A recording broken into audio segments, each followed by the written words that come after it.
Ой, бүгін ана екі қызымызға орын керекші еді ғой.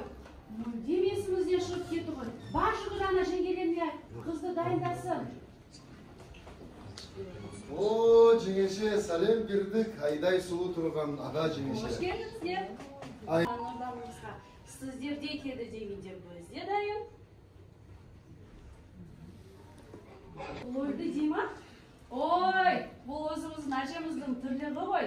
Егер де күйеу жігіттер кемпір ойды қадесін бермесеңдер, әжеміздің тірлігі қиын болады. Ой, жеңеше, мінеки алыңыз.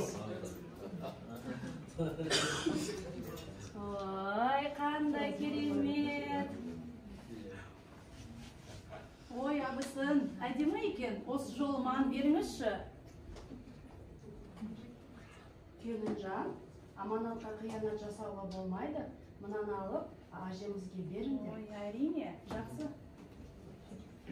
Ал енді күйеу жігіттер, барлық қаделеріңізді бердіңіздер.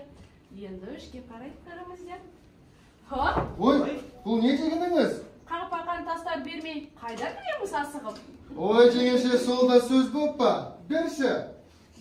Міне, алыңыз. Осы үйге кіреміз бе, кірмейміз бе? Кіреміз, әрине. Ой, қандай керемет. Ал енді ішке қарай көріңіздер. Келіңдер, қыздап келіңіздер.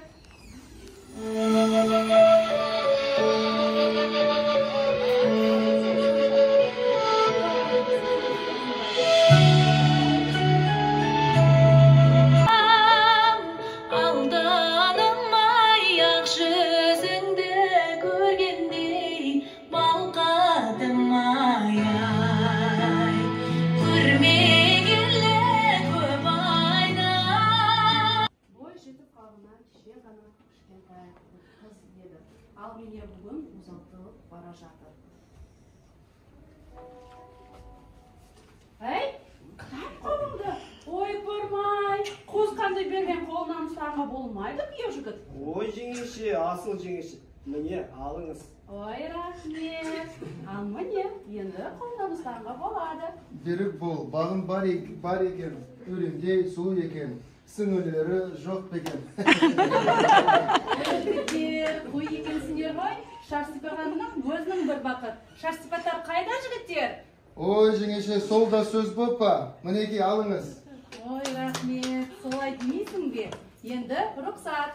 Қазақта қалымсыз қыз болса да, кәдесіз күйеу болмайды. Демекші, алатынымызды алдық, қалтамызға салдық. Ендеше не тұрыз абысын? Жастарды алты бақанға апармаймыз ба? Солай болса, ән